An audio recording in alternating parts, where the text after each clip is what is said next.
The flower's dying. It needs water.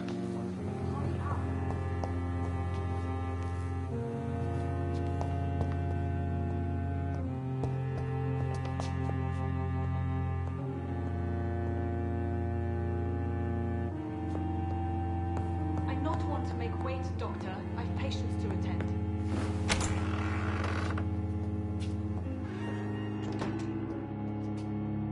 Yes, Nurse Crane? How can I help you? I'm so sorry. I know Dr. Swansea wanted you to rest, but we have somewhat of a crisis. A crisis, you say? Our supply of antiseptics is nearly depleted. I was hoping there was another box up here, but...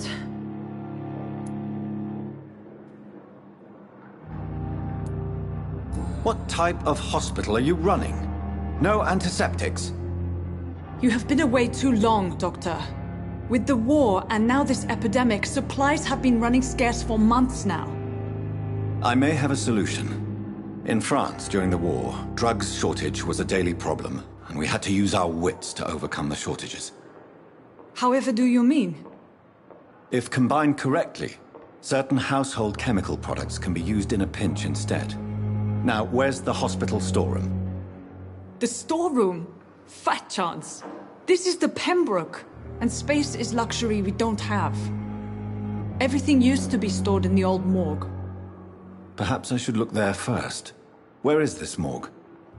It's the large building behind the hospital. You'll need to go in the back door because it's been sealed off for sanitary reasons. Take this key. It opens a small back entrance at the end of a narrow street. The abandoned morgue behind the hospital. A small door at the end of a narrow street. On my way then. Thank you, nurse.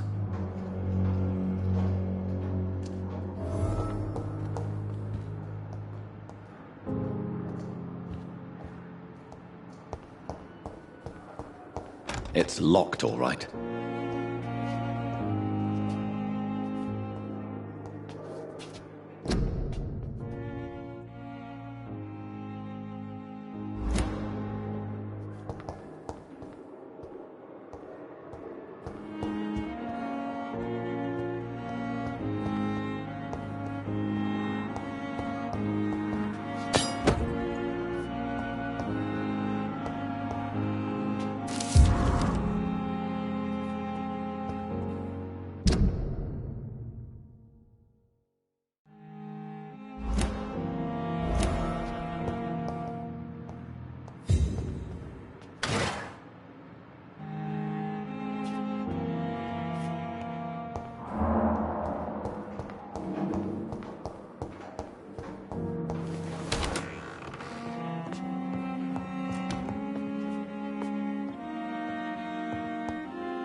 Not now.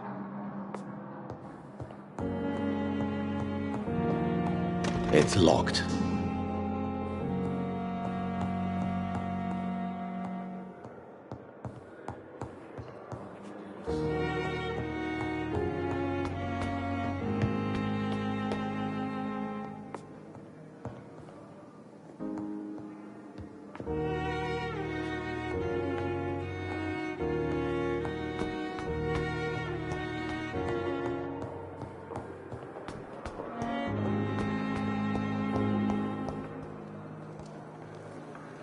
Yes, Doctor?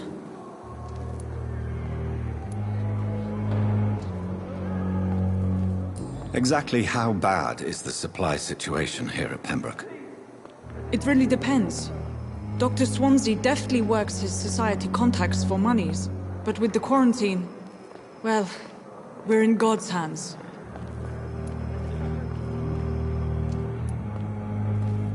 Why then do you always work the nights? Don't you ever sleep? At the Pembroke, we're always hands on deck.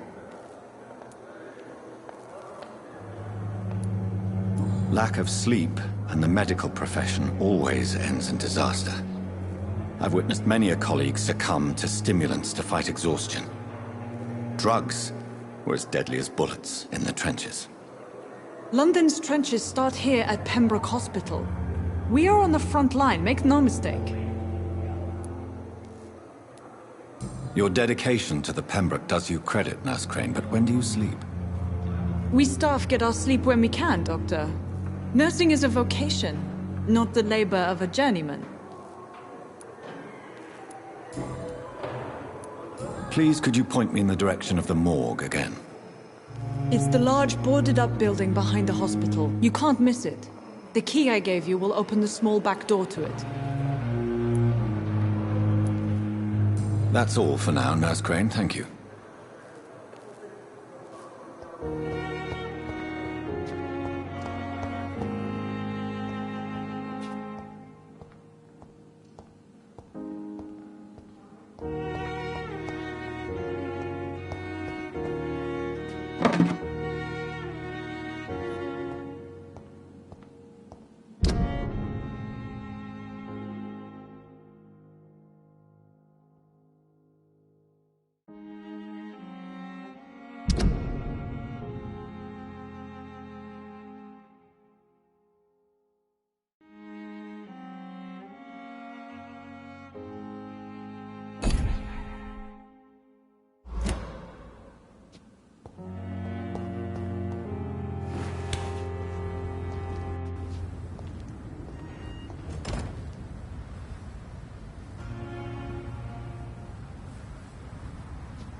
Scowl voices in the garden. I should investigate.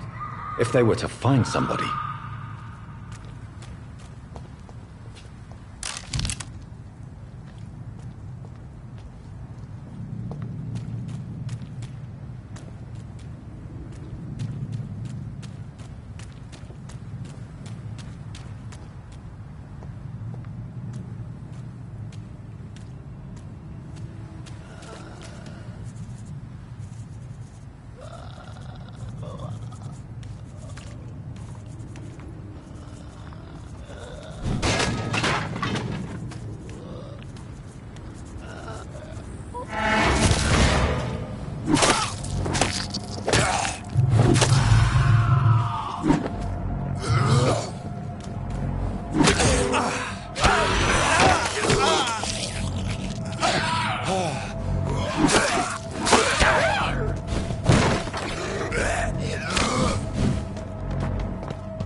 It's locked, all right.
Balls of Mars. Fortifiers. As popular as they are ineffective. But they do contain iron tartrate, and that might prove itself useful.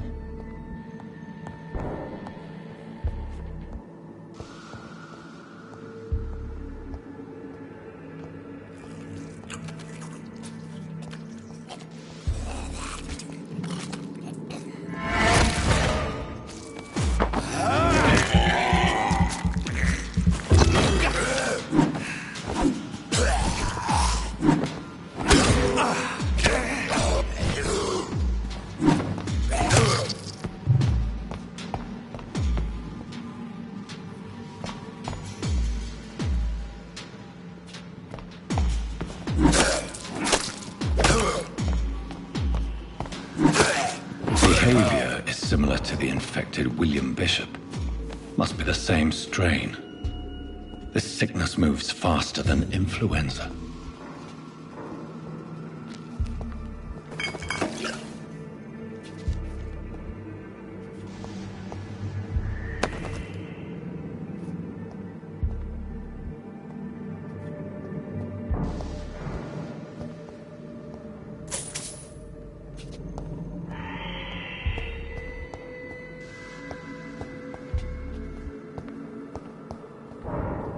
It's locked.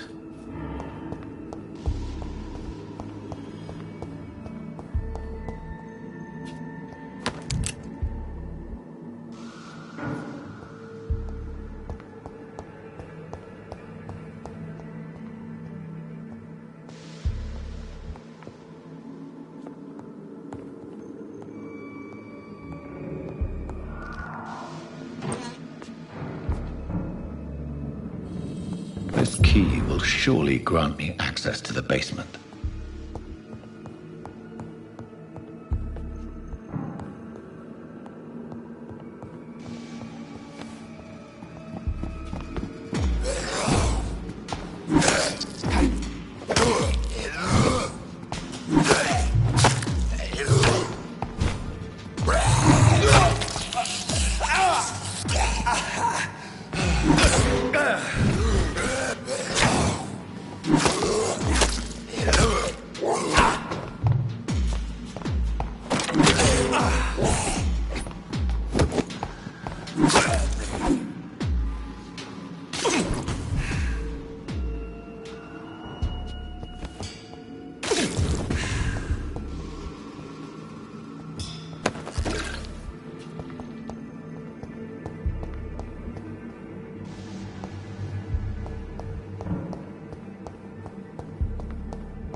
These skulls feed from corpses and the husks of animals.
Mr. Connor's injuries don't match the report.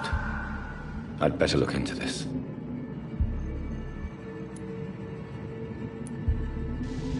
Traces of a pinkish foam at the corner of the lips. Some sort of drug overdose, perhaps? The chest was originally opened to perform the operation. The sutures are clean, but the chest has been reopened.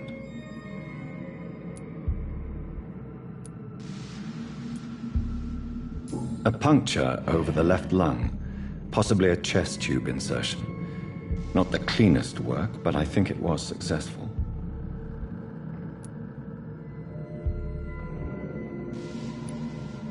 Multiple abrasions and scarring on the arms and legs.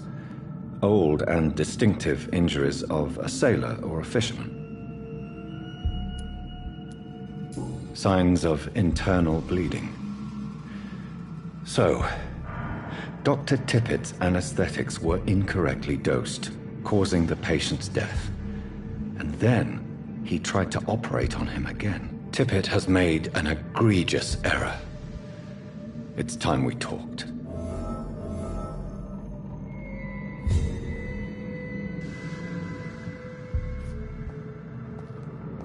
It's locked, all right.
Gals can be so ferocious.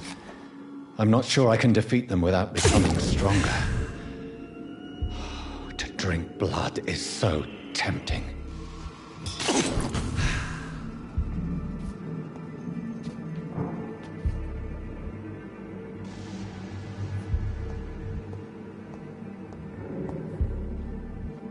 Sodium hypochlorite.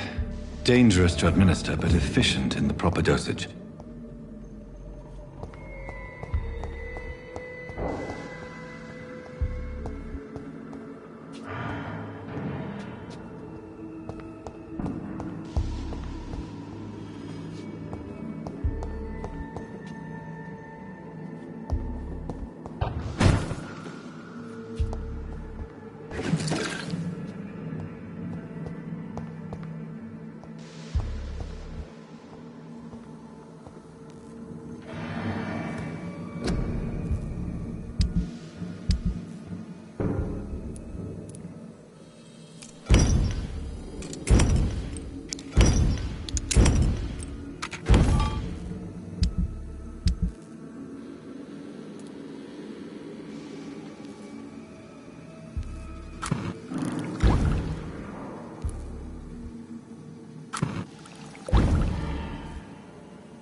I'm Dr. Reed, the new surgeon at the Pembroke Hospital.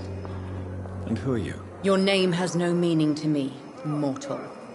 You're nothing but dust blown by the winds of eternity. I beg your pardon? What are you begging for, mortal?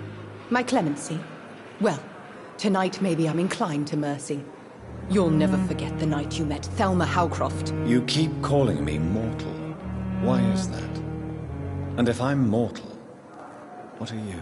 Well, Dr. Reed, if you must know, I'm a vampire.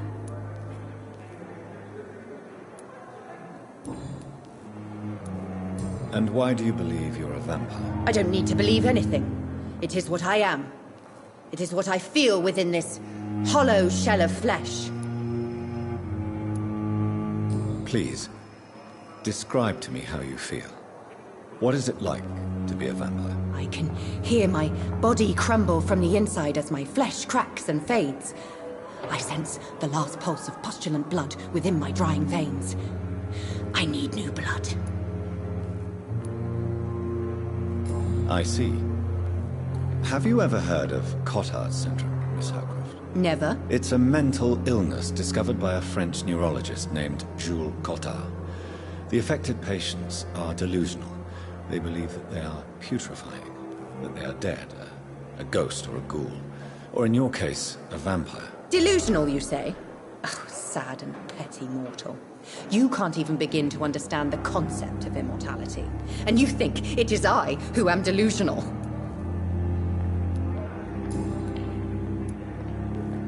I'm assuming you must be a patient here.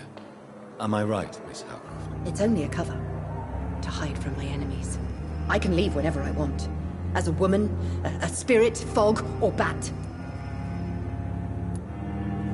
Who are these enemies you mentioned? Can you describe them? I cannot say for sure. But I sense their eyes on me from nearby. I feel them watching me every time I visit the garden near the morgue. The staff here are not your enemy. They're here to help you, to care for you. I'm not speaking of the doctors in white. I'm speaking of the men and women who hunt me. For I am a vampire. I see. Don't worry. These people will not find you here. I'll personally make sure they leave you alone. Thank you, mortal. But do not interfere with them, for you are no match for those that hunt me.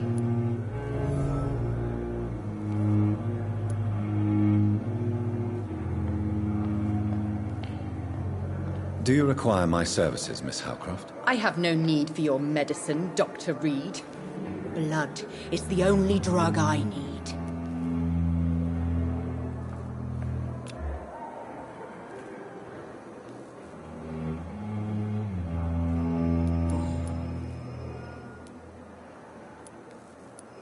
I'm assuming you must be a patient here. It's only a cover. To hide.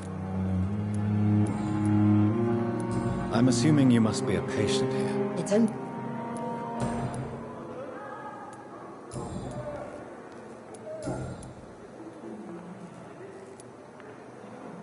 Who are you really, Miss Howcroft? I mean, apart from being a vampire. Is that not enough for you, puny mortal? What do you require? Proof of my powers? I'm curious to know who you were before becoming a vampire. It was such a long time ago, I don't remember.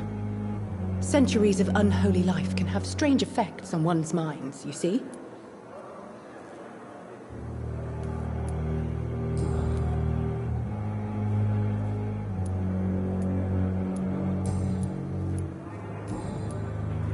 I'll leave you, Mistress of the Dark, to your nocturnal activities.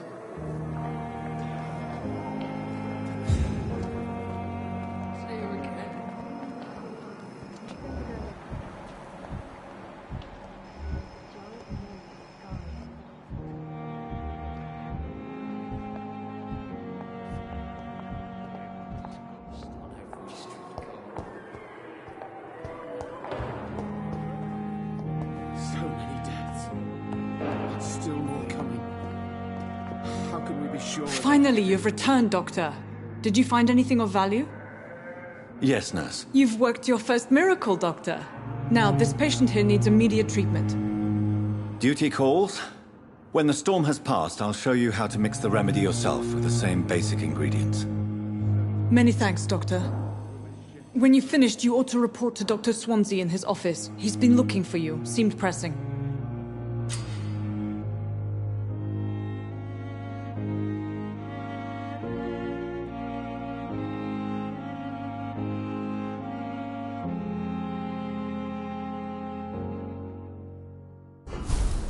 My sweet girl. Reads me like a book.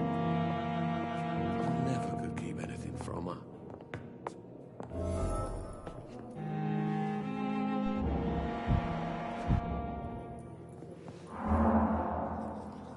Good evening, Doctor. I believe we're going to be working together. Dr. Reed. Dr. Swansea informed us of your arrival, but I could not dare to believe we'd have such good fortune. Such an honor, sir. Thank you. And you are? I am Thoreau Strickland, Dr. Thoreau Strickland. I'm a great admirer of your work, Dr. Reed. Please, could you tell me something about yourself? I'm a great admirer of your work concerning blood transfusion, Dr. Reed. I run my own experiments. I'm convinced it's the future. What made you choose to be a doctor? I'm not ashamed to admit you and your work have inspired me. I am honored to have the opportunity to work by your side.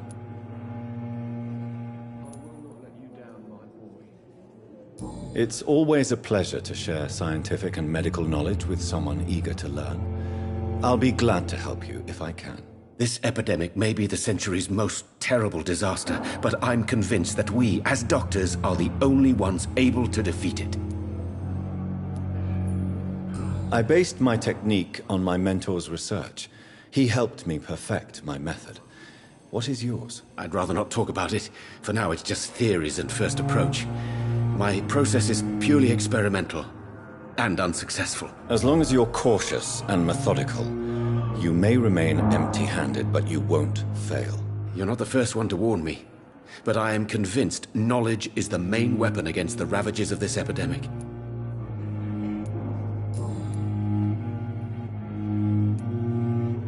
What can you tell me about the Pembroke? Well, it has always been an honor to work with Dr. Swansea. But with your arrival, I can't think of a better opportunity to learn about blood transfusion. You seem quite optimistic. It's a rare and precious attitude in these difficult times. I'm convinced that this epidemic is a test of endurance and dedication for us men of science. Questions remain about our capacity to resolve the situation. True. Last summer, during the first wave of the epidemic, I used to joke with Milton about the extra work. We're not smiling now. Do you need help with anything in particular? Well, yes, maybe. I'm waiting for a batch of products I ordered for my personal research, yet my supplier seems to have vanished. Do you want me to play the errand boy for you? Oh no, Dr. Reed. But if you went personally to his shop, what with your reputation and all, he wouldn't dare to refuse the products I need. I see. Well, give me the address, for I may pass by if I have time.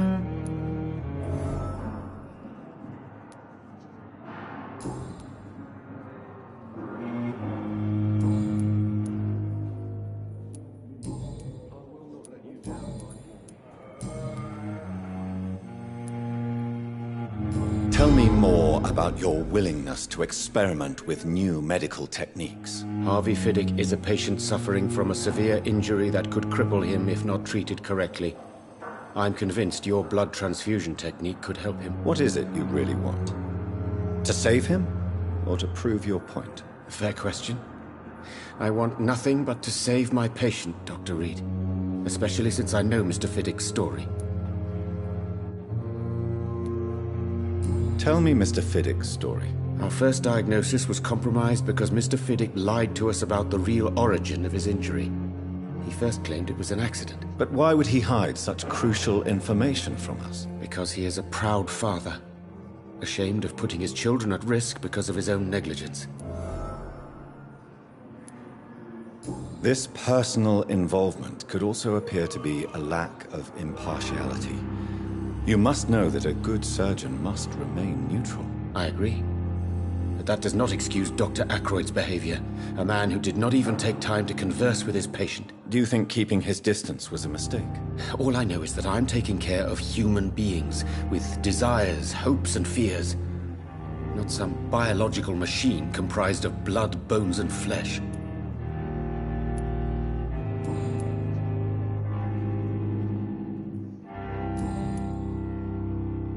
Goodbye, Dr. Strickland.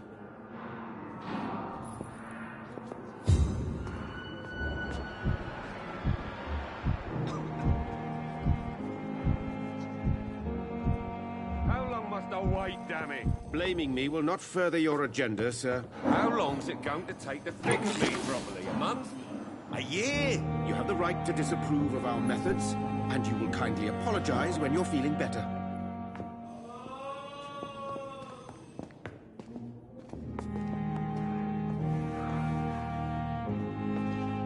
You always... Good evening, sir. I'm Dr. Reed. May I help you? I don't know if a third opinion is needed. Your colleagues are already arguing about my condition. I see. Would you mind telling me more about your situation? I'm Harvey Fiddick. All I want is to get me bloody arm fixed properly.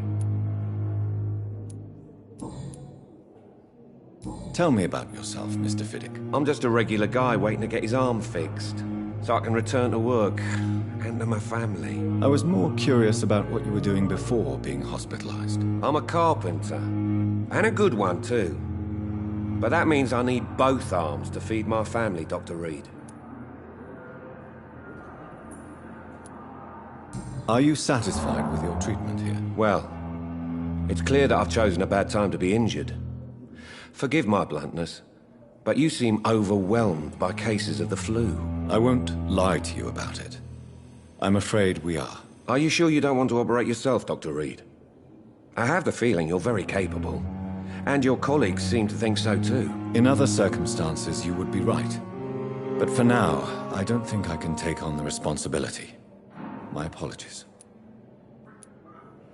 Tell me about the doctors who are arguing about your case. Strickland and Ackroyd. They both want the best for me, but there's a lot of pride there. Doctors are no different from carpenters, it seems. What do you mean? I often had professional arguments with rivals on a building site. Difference is, I disagreed about wooden nails, not flesh and bones.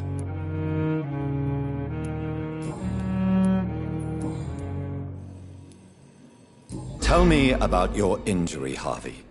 Why do you feel so guilty about it? My wife died because of me. And now I may lose everything because I've been careless enough to hurt myself. What an arsehole.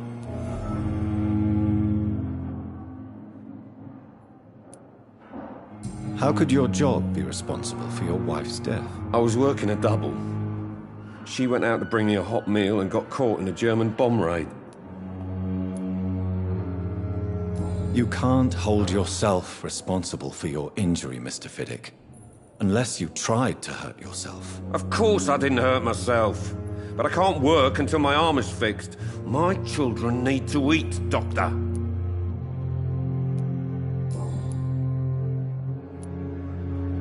Tell me more about the death of your wife, Harvey. 1915. I was in the army. Building workshops for the Royal Flying Corps. Helen was happy I wasn't sent to the front. What happened? The Germans sent Zeppelins to bomb the construction site, but they missed their target. My wife was bringing my dinner when the bombs fell.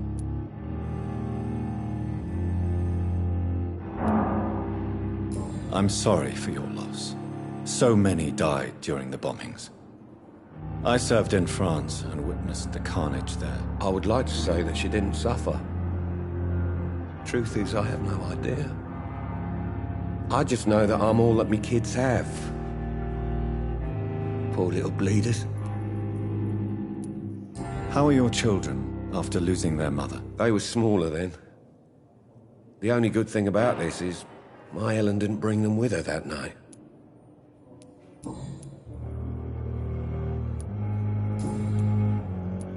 Goodbye for now, Mr. Fiddick. I'll see you later. I will not let you down, my boy.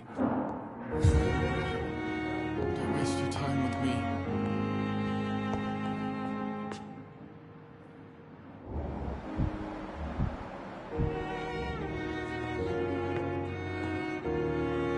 Good evening. I'm Dr. Reed. Can I help at all? No, Really? Why are you here, then? I don't want to talk. My throat hurts too much. I suppose that this pain is the reason you're here. Is someone taking care of you? Yes. And no. Could you at least tell me your name, sir? Mortimer. Mortimer Goswick.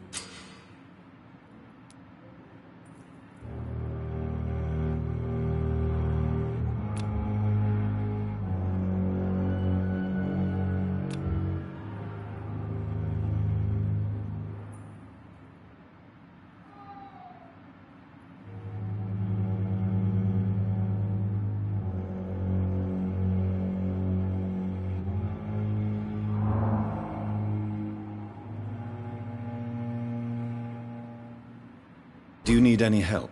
I'm afraid I may, sir. I don't mean to be a burden. You are not a burden, sir. Healing you is my responsibility. And you have my gratitude for that.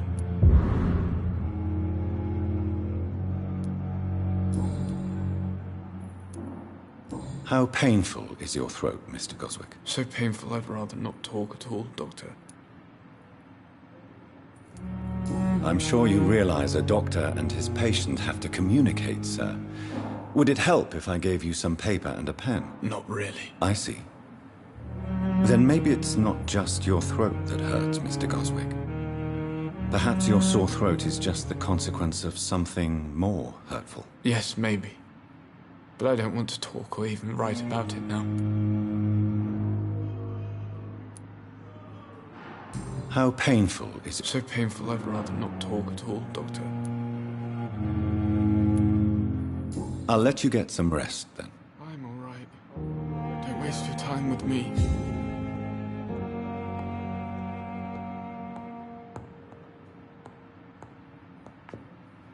Good evening, madam.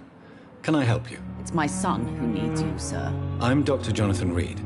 How can I help your son? I'm Beatrice Goswick, mother of Mortimer Goswick. Could you check on him, please, Dr. Reed?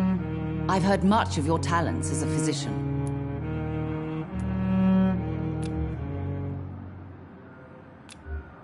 Good evening, sir. Doctor. What can you tell me about yourself, Mrs. Goswick? Not much to say. Just take care of my Mortimer and I'll cover all the expenses. That's all that matters. Are you really that rich? Most of the patients here are of a more humble origin, if I may say so. Yes, thanks to my husband. May he rest in peace. I can cover any needed medical expenses. May I ask if you have an occupation, Mrs. Goswick? I'm a teacher by profession. I teach young women who are more ambitious about their futures than their families.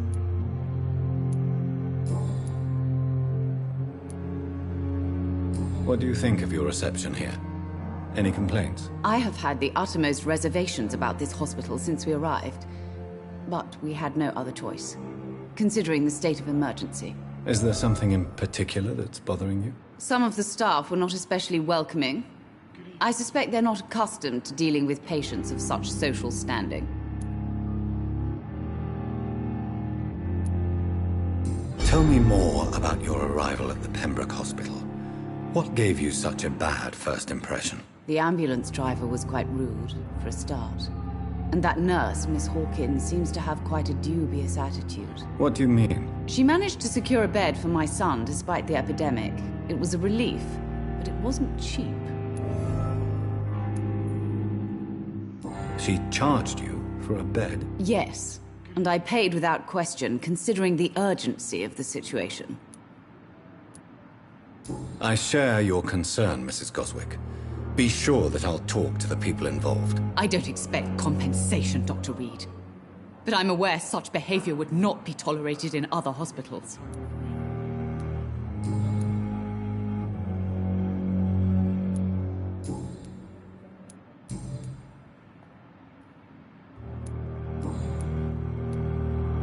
Goodbye, Mrs. Goswick. Good evening, Mr. Goswick. How are you? I'm okay.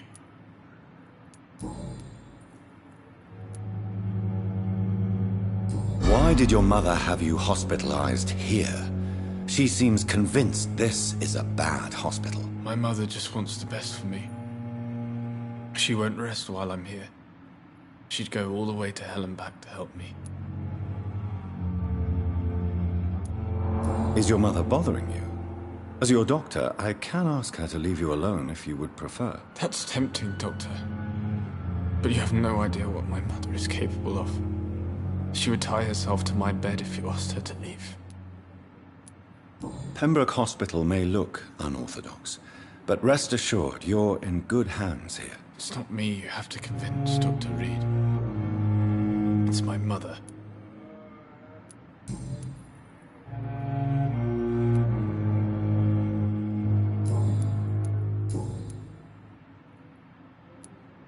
Tell me about yourself, Mr. Coswick. I don't want to talk, Doctor.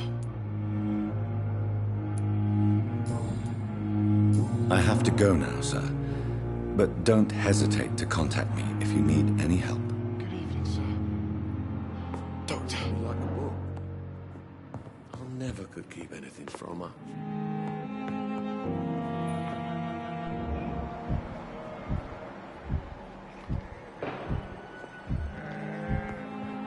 I will not let you down, right boy.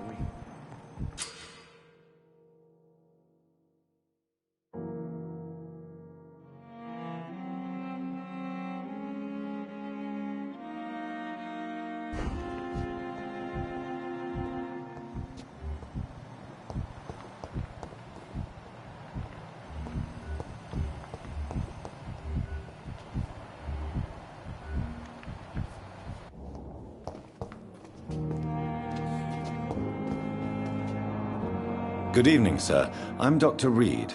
I believe we're going to be colleagues. Reed? Yes, I've been informed about your arrival. I'm Waverly Ackroyd. Welcome aboard, I suppose. Does my arrival inconvenience you in some way, Dr. Ackroyd? Let us just say that I don't particularly share Dr. Swansea's enthusiasm for hiring you. What we need here are reliable professionals, not overrated dabblers.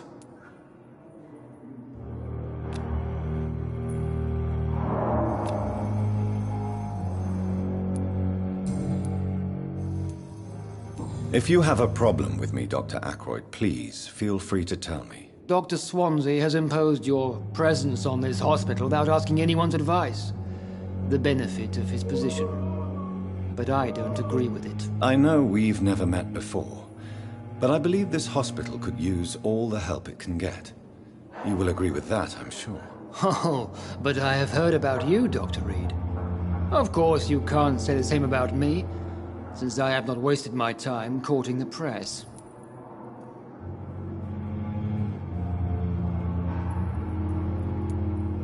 You are going to change your tone with me, my dear colleague, and very quickly. I don't think so.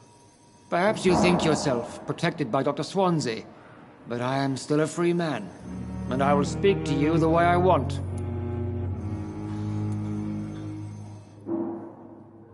Since your tenure in this hospital is longer than mine, perhaps you can tell me more about this place. Let's just say I'm tired of the carelessness around me.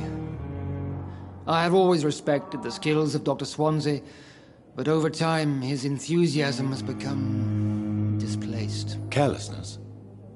Exactly what are you talking about? We're here to save lives. The people who trust us are not volunteering for experimentation. They're here to be healed. I don't intend to run any radical experiments, Doctor. Even if I, as any good practitioner should, express an interest in pushing the boundaries of medical research. Modern medical methods were created through audacity and ego. But there are rules in our line of work, and they're here to protect our patients. Tell me, Waverly, what do you think of Dr. Strickland's enthusiasm for his experimental research? Strickland is playing with his patients' lives for pride and glory. Now that, sir, is unethical. Are you thinking about something in particular? Harvey Fiddick needs delicate surgery.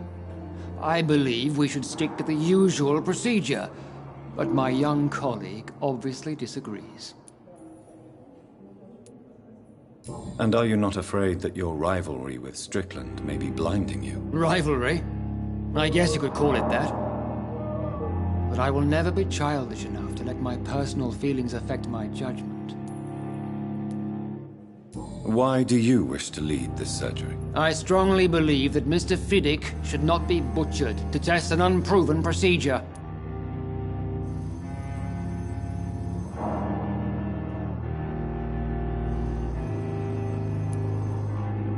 Other people may say that's too conservative a point of view. Conservative? And what are you going to say to Mr. Fiddick if he loses his arm because of the operation? Because that's what's going to happen if the surgery is a failure.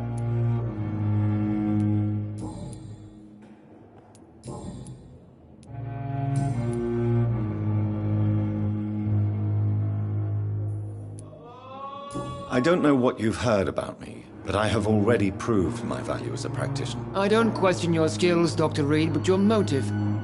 Is it money, fame, or are you truly dedicated? And what exactly is that supposed to mean? I served in the war just like you. But unlike you, I did not use the wounded to play the modern sorcerer. Be careful what you insinuate, Dr. Ackroyd. I only want you to admit you used those men to improve your theories.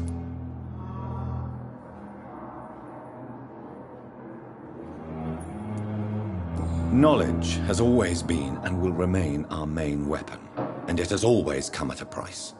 And personal initiative. It is not a question of initiative, it is a question of integrity. These men and women have put their faith in us, Dr. Reed.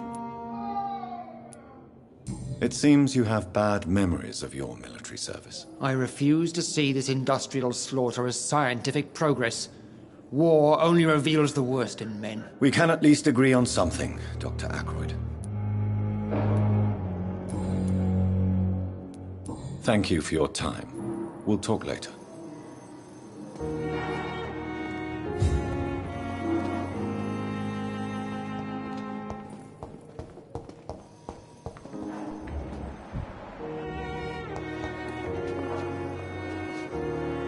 Good evening, nurse. Good evening, Doctor. I don't think we've been introduced yet. My name is Pippa Hawkins. And I'm Dr. Jonathan Reed. Dr. Swansea has recently offered me a position in this hospital. Well, it's a euphemism that your help will be appreciated, Doctor. How would you describe the situation at the Pembroke Hospital? It's serious. The flu is wreaking havoc amongst the staff and patients. We are running out of everything.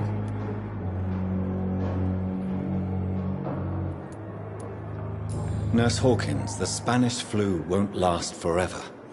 Even the Black Plague didn't kill everyone. I wish I could believe you. But what if this epidemic was worse? What if in the end, nobody was spared? You must get a hold of yourself, nurse. Sorry, I'm exhausted. No one has any idea when this epidemic will be over.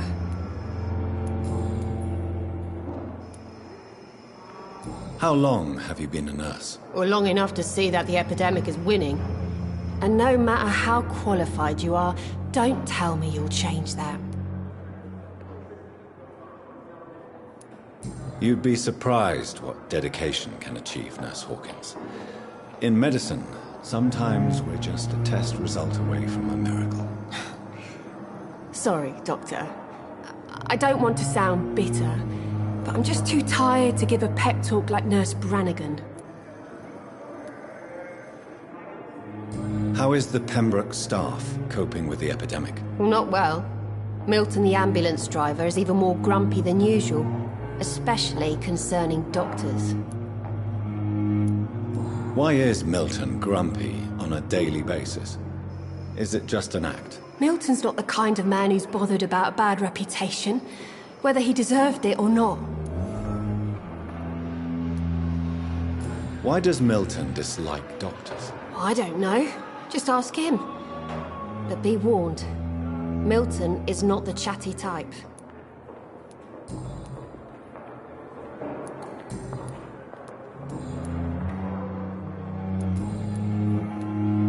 Goodbye, Nurse Hawkins.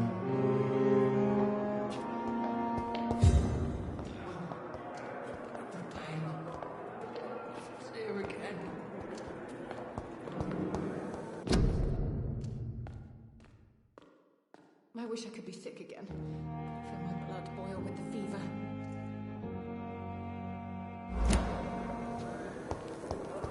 Fear and disgust on every street corner. Daily routine.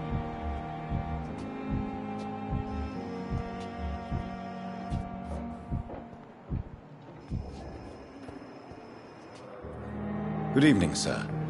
Can I help you? Unless you're here to fix my face. No.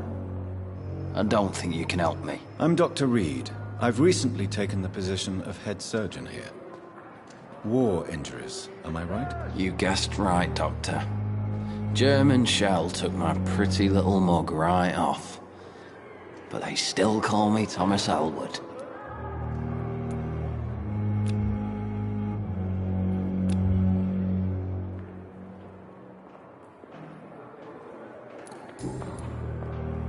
How is your stay with us, Mr. Elwood? Oh, it's bliss.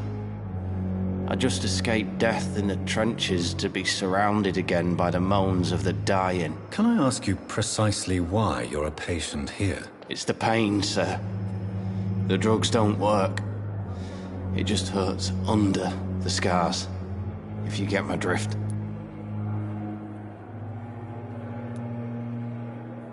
Can I do anything for your pain? Nurses gave me a bunch of pills. No effect. Told you. It's like the flames are under my skin, burning away. Who is treating you? Is someone in particular looking after your case? Nobody since the old and tired doctor spoke to me. Started to think I was forgotten about. Wouldn't blame you. You don't seem worried by that. My face hurts so much more when I smile or cry. I've learned it's easier not to speak. But be assured I'm smiling inside. Why do you feel responsible for the injury, Thomas? What really happened? I wasn't disfigured by any German shells. It happened during my leave. It was an accident. Why lie about it? Come on. It's one thing to come back disfigured by the Germans, and it's another to get injured in an accident that could have happened to anybody.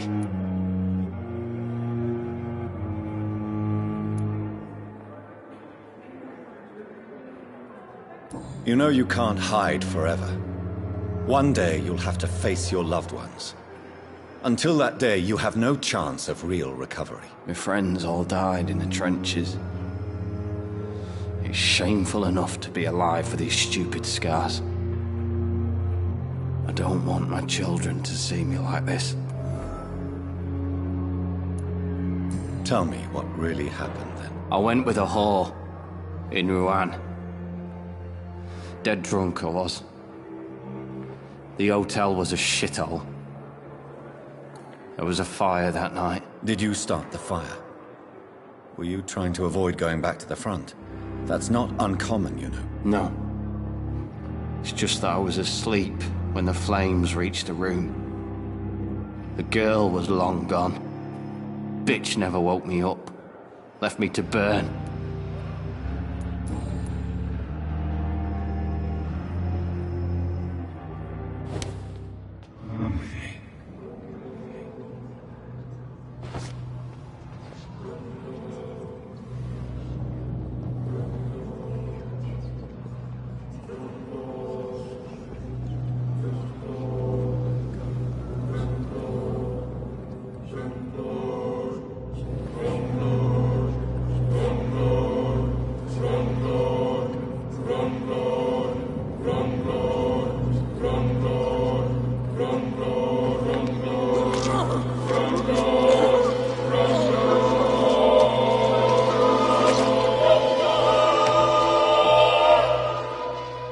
So this is how it ends.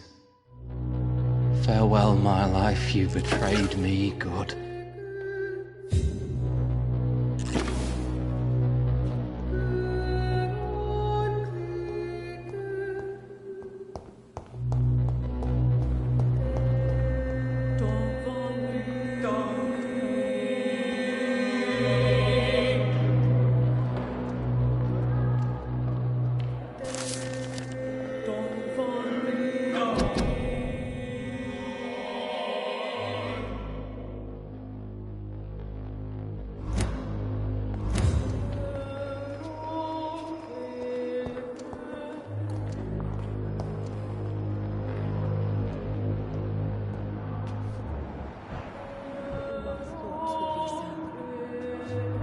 Good evening, Mr. Hampton.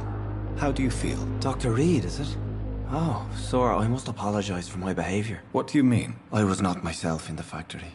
Fear and exhaustion made me say awful things to you, I'm afraid. You remained perfectly nice and polite. A little delirious, perhaps. But who wouldn't be after enduring an abduction? Thank you, Doctor. That's a relief. Now all I need to do is rest and return to my flock. How did you end up in William Bishop's den? I had received alarming news about his recent behavior. I went to his place and he refused to let me go. Why did he abduct you? William was an alcoholic. His addiction suddenly changed to blood. I don't know why. Just like a patient I met here. This Miss Hawcroft. You dared to enter this awful place alone. You're a hero, Mr. Hampton. Or a fool. I'm just a man trying to help his friends, Dr. Reed. William Bishop was a conflicted soul, searching for light.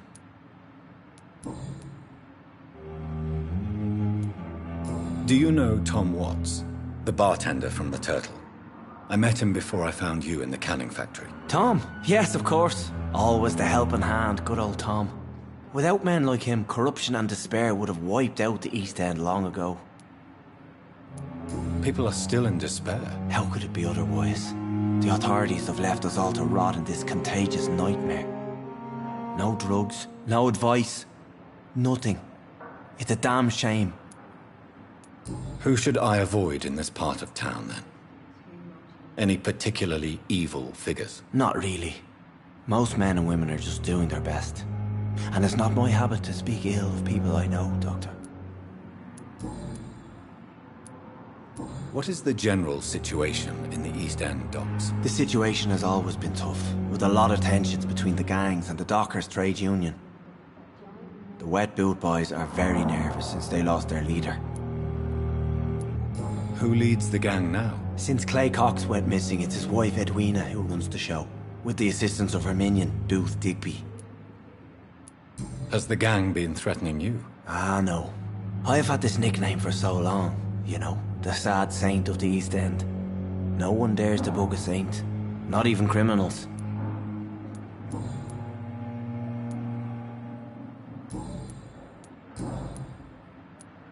What do you do for a living, Mr. Hampton? I can't help but notice the cross around your neck. I manage a night asylum for the poor and homeless of the docks, and I try to guide the lost and hesitant on the right path to our Lord. Are you a priest, Mr. Hampton? A deacon, maybe? Not at all, Doctor. I'm just a man of faith willing to preach the good word. Why didn't you use your cross against William Bishop? To repel him somehow? That's a very strange question, Doctor. A cross is no magical token, if that's what you were trying to say. Not mine, anyway.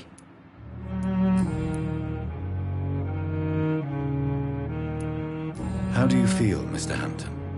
Medically speaking, I mean. I feel exhausted. Beyond exhaustion, actually. William drank so much of my blood in his madness. I feel empty. You're in good hands here. Dr. Swansea is well versed in blood transfusion, and I'm sure he'll take the best care of you. Thank you, sir. I believe all I need is rest. And then I can go back to the people who need me. Have you made friends since you arrived? Not really, but I recognize Miss Harriet Jones. I knew her when she lived by the docks. That poor woman had such a miserable life. You never came to see her here at Pembroke? Receiving visits when sick can be an important part of the healing process, you know. We're not just bodies. You're preaching to the converted now, Doctor. To be truly honest, I thought she was dead. She left the docks many months ago. Goodbye, Mr. Hampton. We'll talk again later. It's locked, all right. A giant morgue disguised as a hospital. That's Pembroke nowadays. Time has lost its effect on me, but the suffering continues.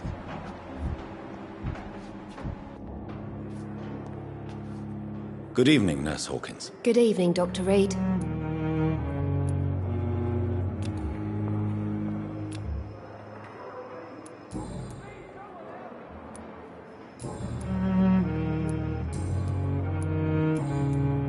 Goodbye, Nurse Hawkins.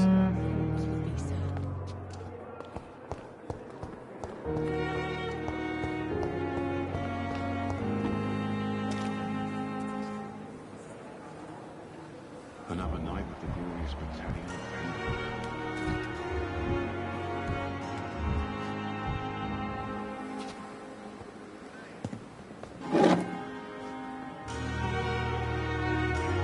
Good evening, sir.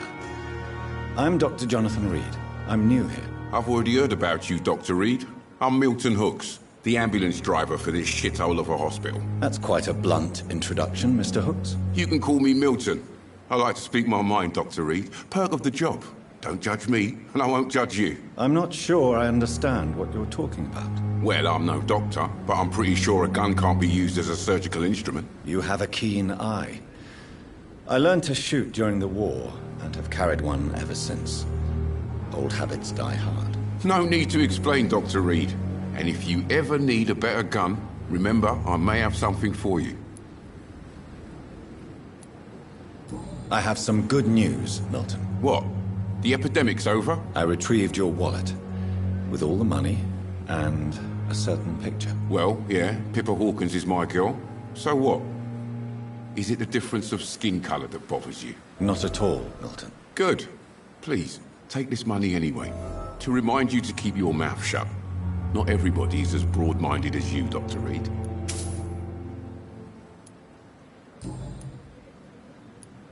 How is the situation around here? You want to hear the situation is all right? It's fucking awful. We lack everything, and it's getting worse every day. So what do you do exactly in this hospital? Apart from smuggling guns, I mean. I've been an ambulance driver since... too long, I guess. I bring sick people here night and day. It's a dirty job, but I get it done. Most of the time. Since you're on the front line, how is the sanitary situation in this vicinity? It's a complete disaster. It's even getting dangerous to enter some streets or buildings. Even the locals attack you. It sounds like things have been a bit rough recently. What's happened? Yesterday I got attacked by the patient I was bringing here. I escaped through the hospital's garden, but I lost my wallet when I was running. You left an infected patient outside the hospital? That's incredibly dangerous. Go there yourself if you want, but be careful, Doctor. I'd rather not bring your dead body back.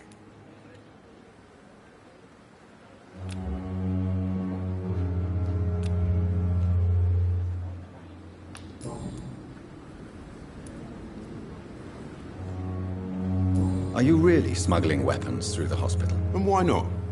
I've already been attacked by patients, you know. And by gang members willing to steal my money. But you're not defending yourself. You're selling guns to civilians. You keep people alive your own way, Doctor. I offer them another way to protect their health. Why do you have such a mediocre reputation among your colleagues, Milton? Fuck them. Nobody knows the horrors I've seen since working here. This city was sick long before the epidemic, Dr. Reed. I know it's a difficult task, but correct me if I'm wrong. Is this not the job you are paid to do? I've seen babies left to die while their brothers were properly fed.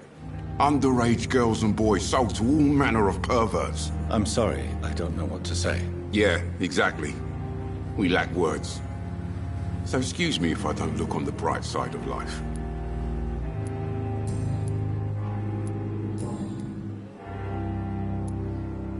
What's going on between you and Nurse Hawkins? Pippa's tired. Tired of all this shit. Tired of all those corpses piling up. She's as depressed as I am. During the war, I witnessed a few couples just like you come together in difficult circumstances.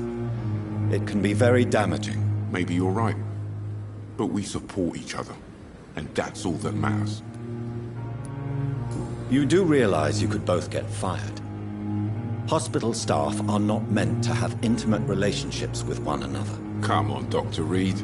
Do you know how many rules are broken in this hospital every day just to keep it running? There's nothing wrong with what we're doing.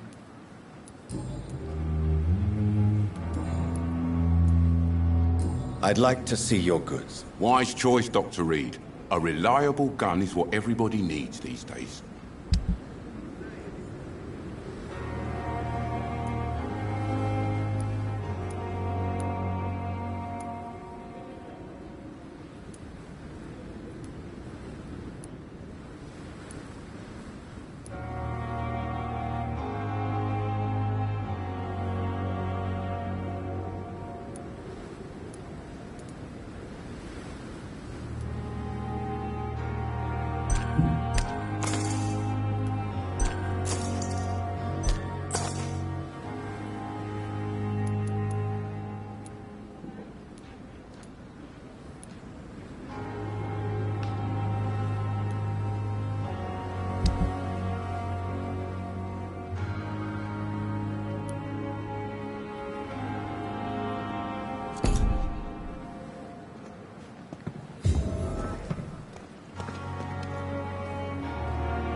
Battalion of Pembroke.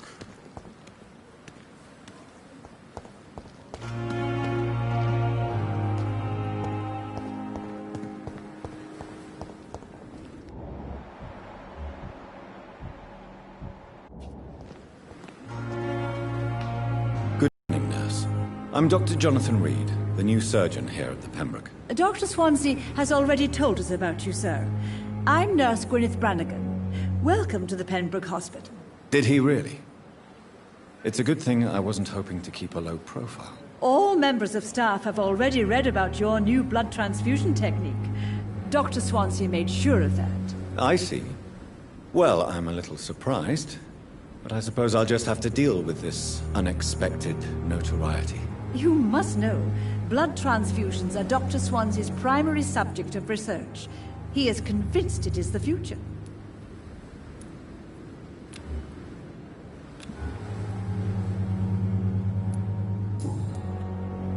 How are things here? Not good, to say the least. We're struggling against an invisible enemy, more lethal than any bullet from a gun. It's hard, Doctor. An invisible enemy? Quite a poetic term for a disease, especially from a nurse. Sorry, Doctor. These last few weeks have been exhausting. We could all do with a good night's sleep. Do you think this hospital can survive the epidemic? We are all volunteers here, and we're trying to hold fast, but how do we beat an invisible killer? Some nurses have already resigned. I'm not familiar with all the staff yet. Perhaps you could help me. Brilliant professionals, most of them. Dr. Swansea has a gift for recruiting talent. Most of them? Is there a problem I should know about, nurse? It would be inappropriate for me to speak ill of a colleague. Is there anyone that stands out? Well, I have never met someone as dedicated as Dr. Tippett. He should be a standard for us all here. If only he were younger.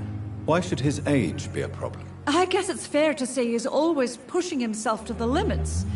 He just doesn't know when to stop and get some rest. Nurse Brannigan, if you do know something, please tell me. Anything you say will be held in confidence. No.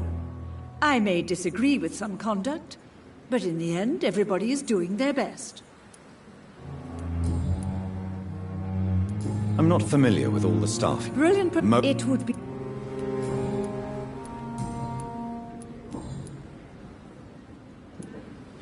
Tell me what Dr. Tippett did. I know his mistake caused a patient's death. If I had not covered up his error, Dr. Tippett would have been fired from this hospital. I could not let that happen. You can't allow your emotions to dictate your conduct concerning patients, Nurse Brannigan. Look around you, Dr. Reed. Do you really think we can afford to lose a brilliant practitioner like Dr. Tippett in our situation?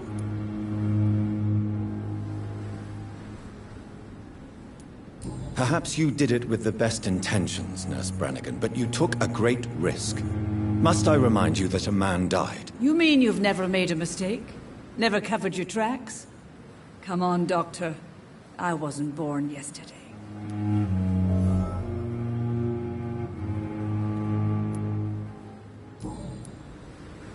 Goodbye, nurse. Call me if you need assistance.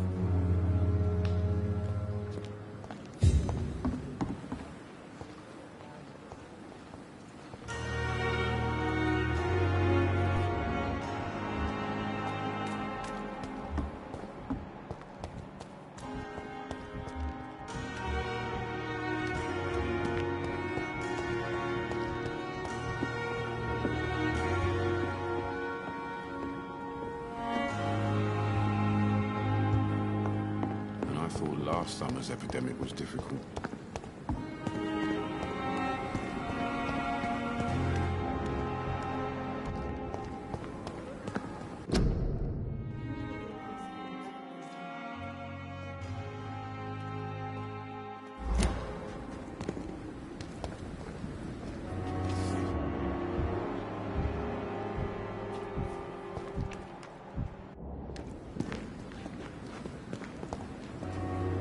Good evening, sir. So it is true. The famous Dr. Reed has joined us. I can't think of any better news during these terrible times. Do we know each other? Actually, yes. We met once before, at the Rockefeller University in New York. Dr. Tippett, yes, I remember. I was assisting Professor Carell in his research about coronary bypasses. He had nothing but praise for you. He was also very confident about your future. And look at you now. Eminent surgeon and blood transfusion specialist.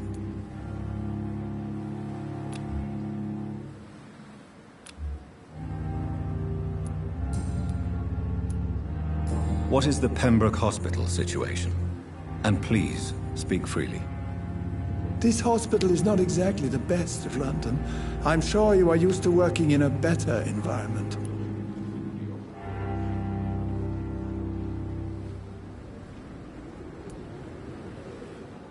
It's not exactly the best situation in London, either. I can't have expected this hospital to be prepared for what was to come. Don't be misled by appearances, Dr. Reed. This hospital does not lack talented people. It just lacks hope.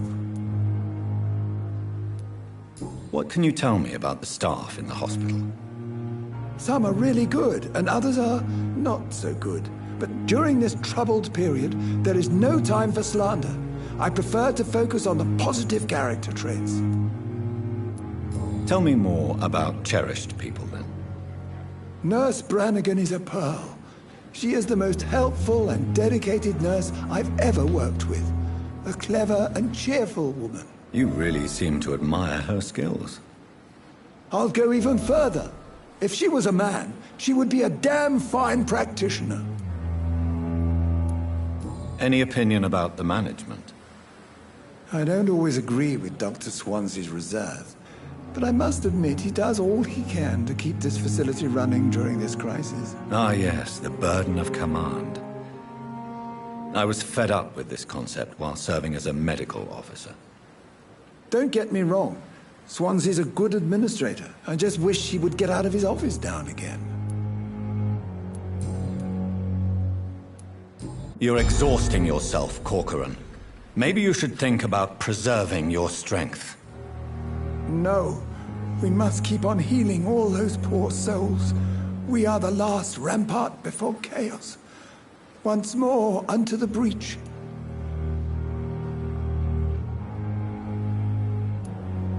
Nurse Brannigan is worried about you, Doctor.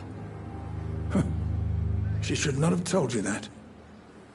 I will have a word with her. You don't have to blame her for her honesty. I'm not that kind of man, my dear Jonathan. Actually, Nurse Brannigan's opinion is the only one I may listen to.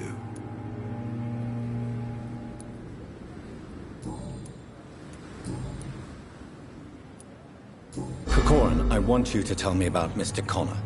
How did he die? What happened? He was my patient. He died because of my mistake. That's the blunt truth. Who was this patient? I don't know. Some sick man from the docks, maybe a fisherman. I had no time to talk with him. No one claimed a body. What was the nature of the mistake? It was a twofold error. My diagnosis was wrong, and the administered dosage was too strong. Why not stop practicing? Are you mad? I killed that man, I admit it, and it won't happen again. I have saved so many lives since then.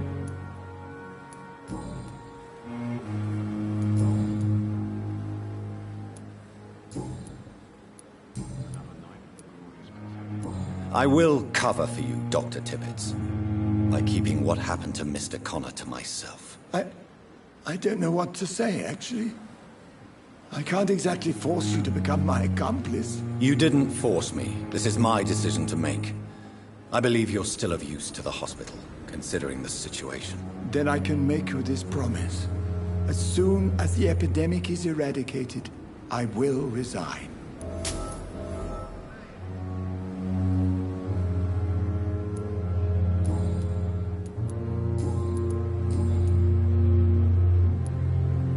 What will you do after your resignation? Do you have a plan? I always fancied visiting Cyprus. Such a beautiful island. I could buy a house there, by the sea. Read poetry, and wait for death. Goodbye, Dr. Tippett.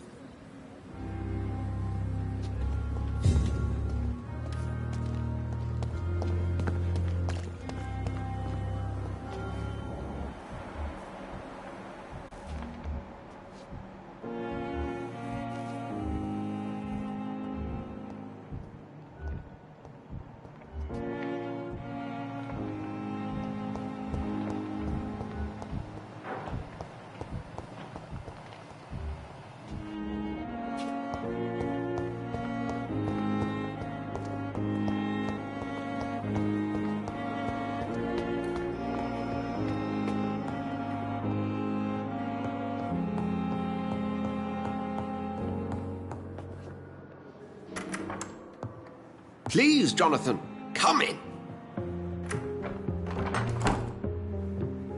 Fascinating, is it not? In the last decade, so many mysteries have been brought to light with our microscopes. The human body, biology's penultimate frontier. The more we explore its boundaries, the less we're able to trace a clear line between life and death. You, my friend, have a foot in both countries. The view must be vertiginous. It's at least as vertiginous as chatting about vampires with you, I would say. This must be all so new to you. This area of town, the hospital, a brand new life. How stimulating it must be. I wish I could share your enthusiasm, Dr. Swansea, but my condition defies scientific categorization. Undead? Unalive? Immortality defies logic. I cannot express my thrill at this serendipitous turn of events. The world's most eminent specialist in blood transfusions, a vampire. One might say a gift from heaven.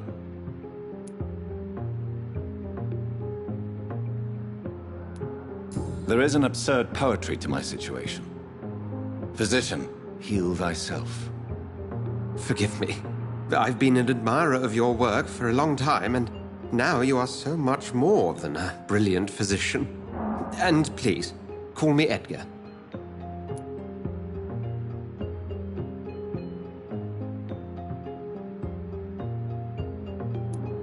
Thank you.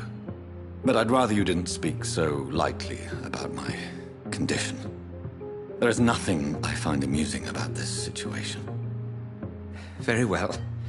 I have a task for you, Jonathan. Something that will require all your newfound skills. Please, go on. The Pembroke only survives through the generosity of our benefactors. Unfortunately, our main donor has found herself in a bit of a bind. Now, if you could help her out... A spokesman or politician is what you need. That's not my calling. And until I come to understand what has happened to me, I require discretion. Discretion is in order, Jonathan. Lady Ashbury has recently received rather indelicate correspondence that, if revealed, would jeopardize her position.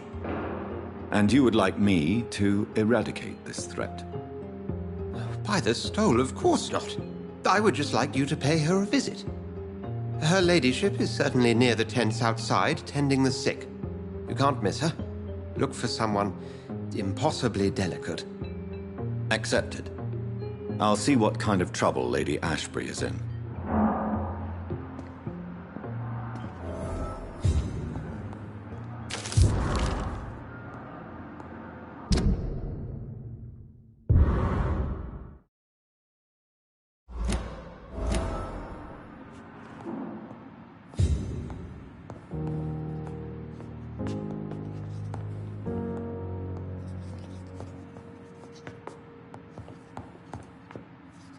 Do you need something, Jonathan? I have just a few questions. Then ask away. I'm at your service, Doctor.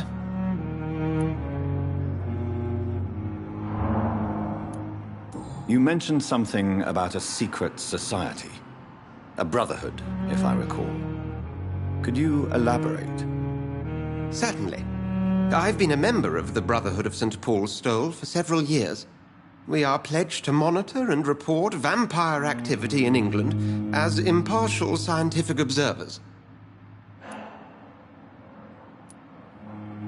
That explains your nightly wanderings about the docks and the questions you ask. I feel it wasn't mere coincidence that led us to that part of town. There was something as yet unseen that set those chain of events in motion. Yet you don't fear me. And still, you know the monster that lurks beneath the civilized surface. The Brotherhood has studied your kind for centuries. We believe you are as supernatural as a lion is to a gazelle. Since you seem quite the expert on vampires, what could you tell me about my condition and how it came about? As men of science, our first step is always to start with what we know. Forget the myths, the hackneyed scrawlings, and the penny dreadfuls. They do not scratch the surface of the truth you now find yourself in. The sun. The morning following my transformation. Its rays burned me. There was pain, smoke, and my skin blackened. You will find there is very little that can kill a vampire, my friend. You have been offered relative immortality. The sun will most certainly hurt you, leaving you weakened and damaged, but it will not destroy you. Must I take a life to live? You are a vampire. You feed, and blood is the sole sustenance that can sustain your immortal frame. And only a living creature contains the nourishment you require. Since I'm the one working for you, what should I know about Pembroke Hospital?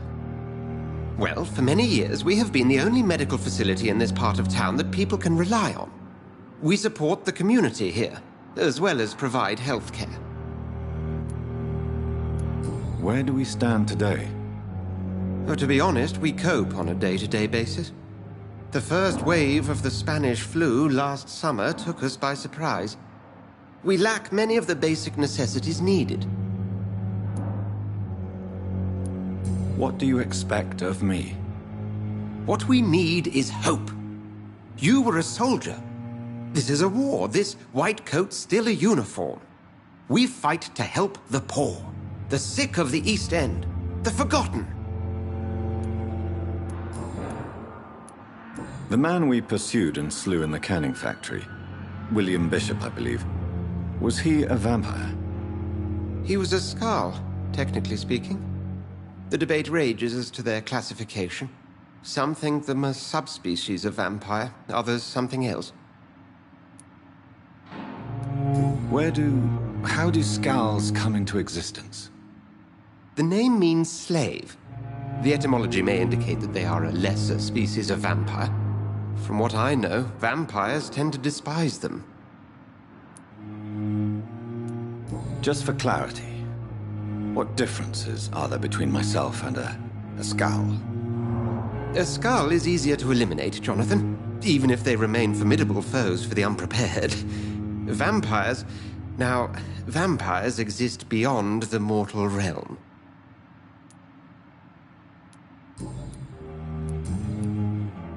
We'll see each other again soon, Edgar.